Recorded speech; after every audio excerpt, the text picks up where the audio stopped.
other one. So for here, our x-intercept, we're going to make the y 0. I'm going to add the x squared, and I'm bringing in the square root, so I'm doing plus or minus, so I get plus and minus 2. So when I write this answer, it's negative 2, 0, and 2, 0. Okay? I'm going to nitpick on format, so be careful. It's got to be in coordinate point form. For the y-intercept, I make the x 0, so I get y equals 4, and that's 0, 4. And then I get negative 2, 0, 2, 0, and 4. And then for my symmetry, my y-axis symmetry, or x-axis symmetry, I'm going to make y negative. See if it can simplify. It can't. It does not match the original, and not all the signs are opposite, so it fails the x-axis symmetry test.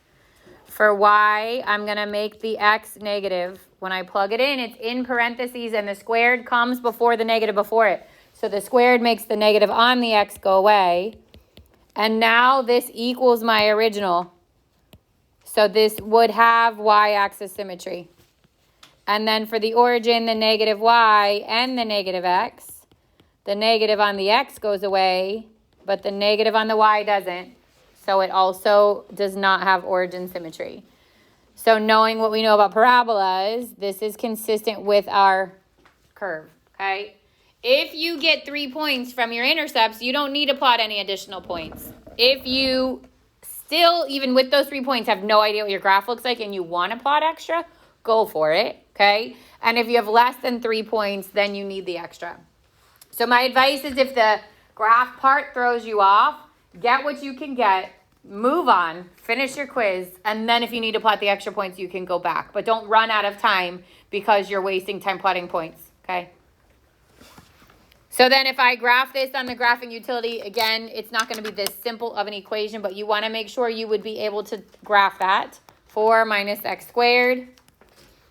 And you would want to make sure that you would be able to identify your x-intercepts, your y-intercepts, and then a value at a given point. So if I said the value where x equals 2.5, then you would graph it. I would go to second trace, go to the calculate menu, value 2.5, and my value is, the y is negative 2.25. So it's on the quiz review, but we're going to make sure you'd also be able to do this from the graph. So these are your zeros. I would find a 0, that's negative 2. The 0 there is 2. If it's a whole number y-intercept, it's easy to find. If not, you have to make another x equals 0 and see, or you would make the x equals 0 and see what value of y it gives you. Okay, so it says graph, which the question on the quiz is going to, the one that you don't have your calculator for, is going to say the same thing.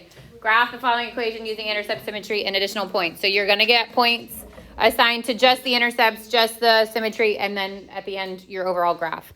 So to find the x-intercepts, I'm going to make the y 0, so 0 equals the square root of x plus 2, and then I'm going to square both sides of this equation. I get 0 equals x plus 2, subtract the 2, and x equals negative 2. And then our intercepts go in coordinate point form, so I get negative 2, 0. Then I do y-intercept. Y-intercept, I'm going to make the x 0. God bless you. Square root 2. When you give that answer, you're leaving it exact. So when you write that as an answer on your number line, or on the line provided, it's going to be exactly 0 square root 2. But when I go to graph that, I got to approximate it, right? So it's just a little bit bigger than 1 and less than root 4. So this could be like a 1.2, 1.3, whatever you want it to be. It's an approximation. Why is it plus or minus? So that's a great question because it came up before. Remember, the plus or minus comes into play when we bring in the square root. So if my equation had said x squared equals 2, and I bring the square root in to solve it, that's when it becomes plus or minus square root of 2. When it's already there, that answer is just that positive square root. So think, did I bring this in or was it already there? If it's already there, you leave it alone. If you bring it in, it's a plus and minus. So then I want to do the symmetry, my x-axis symmetry. I'm going to plug in a negative y. So negative y equals square root x plus 2. Simplify what I can. There's nothing to simplify. It doesn't equal the original and only one side changed. So it does not have x-axis symmetry. Then you go to y, and I plug in a negative x. Okay, the square root underneath can't be simplified, which means it stays that way. Again, only one thing changed, not all of it. So again, it's a no. And then lastly, the origin. Negative y and a negative x. I can't simplify. Almost all my signs changed, but the 2 didn't change. So it's also a no for that. If there was no 2 here, if it was just the square root underneath, now you would have had origin symmetry. Okay, so all I've got are my x-intercept being at -2, 0, and my y-intercept, we said, is like a 1.2, so just above 1 on my y-axis. So origin symmetry, like it goes out either side of like where the line starts, right? So origin symmetry means that whatever, like it's going to cross through the middle. Is that what you mean? Like through 0, 0. Oh. And whatever's happening in the top right is reflected, like whatever's happening here is reflected down here, and whatever's happening here is reflected here. Okay. So a cube root, which does that, would be origin symmetry. Mhm. Just a regular y equals x line Is not. with a b. Yeah, no, with a b of 0 and a slope of 1 would. Because nothing's happening in the second and fourth quadrant.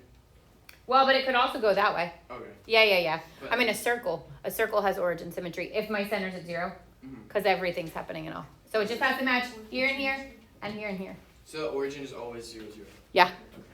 And then where was I at? And then I would say I want another point. So I would say 3 points are a good idea. If I plug into the left of -2, let's say I plugged in -3, I get the square root of -3 plus 2, which is the square root of -1, and I can't do it, okay? This is not a complex number plane, so if it's not a real number, you can't plot it. So then I would plot something to the right of my y-intercept. So let's say I make x1. I get the square root of 1 plus 2, square root of 3, which is like a 1.7. So now I'm at 1.7. If I had plugged in 2, I would have gotten 2, because it would have been the square root of 4. So I know to make my curve, it can't go to the left because it was imaginary numbers, so it's going to point to the right. Your quiz could literally ask you to graph anything from a line to a square root to a parabola turned up, down, right, left. Like, it's going to ask you a variety of types of graphs. There's not just one specific type of graph. You need to be able to identify the intercepts, identify the symmetry, and then plot it. If you have no idea what your graph looks like, I would say finish your quiz out and then go back to that question and maybe plug in some extra points to help you out. Do you get any like equations of like a polynomial to the third power and higher? Just the third power, maybe, but not higher than the third power. We'll get to that. Like, that's 1.3. Section 1.3 is polynomial of higher degree. Yeah. So we graphed like the intercepts, and for the additional points, how many do we need to If have? you get 3 from your intercepts, you're good to go. If you don't have the 3, or you don't know what the graph looks like and you need more, that's when you're going to plot extra. Yeah. Would it help us to like look at like the parent function? So if you remember your parent functions and your shifts, absolutely. But they're not all going to be that. Like if you get a y squared, you don't. The parent functions are not, right, because those are all functions. So those are all. Like, But just anything give us else, an idea. absolutely, yeah. Or if it's on standard form, obviously, it doesn't help you.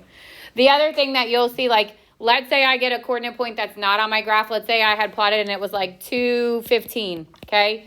There's going to be times in which it goes off your graph. When we get to circles, it could go off your graph. Whatever it is. When you do that, for me, what I need to see is if you're going to change your axis, then actually label what you're changing it. So if I'm going by 2s, I'm going to rewrite the point so that I know it goes by 2s. If I just want to go up off the grid, up high, but not be exact, but I want that to be 215, then you're going to label it 215 like that, okay? So if the coordinate point is not on the graph and labeled as whatever you change it as, it goes off the graph, it's fine. It's going to happen. Just make sure you plot and label what that point is so that I know what your intention was. Yeah. I know you may have already said this, but calculators, you can have them. So you have 2 parts. So this is a great segue into quiz. Okay, so quiz is 10 questions. You are going to start with the calculator question. And the calculator question is at the end of your quiz review. So I gave you like 2 classifications. You're going to get 1 classification. I gave you a bunch of graphing. You're going to get 1 graphing. Okay? But this is the type of question you will start with. So you will get the calculator start. You'll come in, we'll turn to rows tomorrow. Like, we'll get in the habit of, like, I'll show you where you go. But we're basically just turn and go into rows. You'll reset your calculator before you start your quiz. Second plus 712 is like your new best friend. It will be on the board to remind you, but that's one of the things we do, okay? The covers come off your calculators because I have trust issues with teenagers. The covers come off, all that stuff, and then we'll get started. And you'll start with the calculator portion. Then you'll switch. You'll literally put your calculator on the ground. You'll raise your hand. I will bring you the second part. You will work on the second part. If you have time at the end and you want to go back and check your calculator part, you can. You just give me back the non-calculator part. So almost always we will start calculator. And then you'll go non-calc, and then we'll switch back. At the very end, when we're doing like test prep, I might time you and say like, it's it. You've got 20 minutes on the calculator, and then that's it. Or 20 minutes on the non-calc, and then we're switching. But all the other times, I'll let you start calc, go to non-calc, go back to calc, okay? But the calc questions will be like this. You're gonna graph, find the x and y intercepts, and then find a value at a specific place, okay? I definitely want you to practice these today because remember, hopefully remember, that if you have a leading negative on your calculator, so if everybody wants to try it now, go to the y equals, right? If you type the minus as in the plus and minus, like the subtraction tool, God bless you, your calculator's gonna yell at you. It's gonna say error because you cannot lead with the minus. You have to lead with the negative, and the negative's under the number 3. So like the little button that looks like this is your negative, okay? The leading negative has to be that. Otherwise, it will give you an error. It will say, and like if you ever get an error, it will literally, if there's a thing that says go to, it will bring you to where that error is. It will highlight that negative, but you cannot lead with it. Desmos, it doesn't matter, but your handheld, it definitely matters, okay? But today we want to make sure, I would say you have the remaining time in class. We're gonna just do web assign real quick, but then I'm gonna let you work on the thing that you're least prepared for so that you can ask questions while you're here in class, okay? So you're gonna start on that part, and then it goes through the circles, the equation of a circle, whether you're given the center and then the point or the end points of the diameter, so that goes back to C1. The scatter plot, which will be like a question for you, you're gonna have to create a scatter plot. As a couple reminders, when you label, you have to make sure you label the axis. So label both. Okay, that's one way to lose points. You don't want to do it. So my x-axis would be the year, my y-axis would be the average cell phone cost, and then you plot your little points. And then it says make an inference about the data. So what we're looking for as input, and you're going to rewrite the input with what it is, increases or decreases the output, and you're going to fill that in with what it is, increases or decreases. So when it says make an inference, that's what it means, okay? So in this case, my input is my year, and the output is the cost. So either as the year increases or the year decreases, the output, which in this case would be the cost, increases or decreases. That's what I'm expecting to see when it says make an inference, okay? Questions for me as far as expectations on the quiz go? Okay,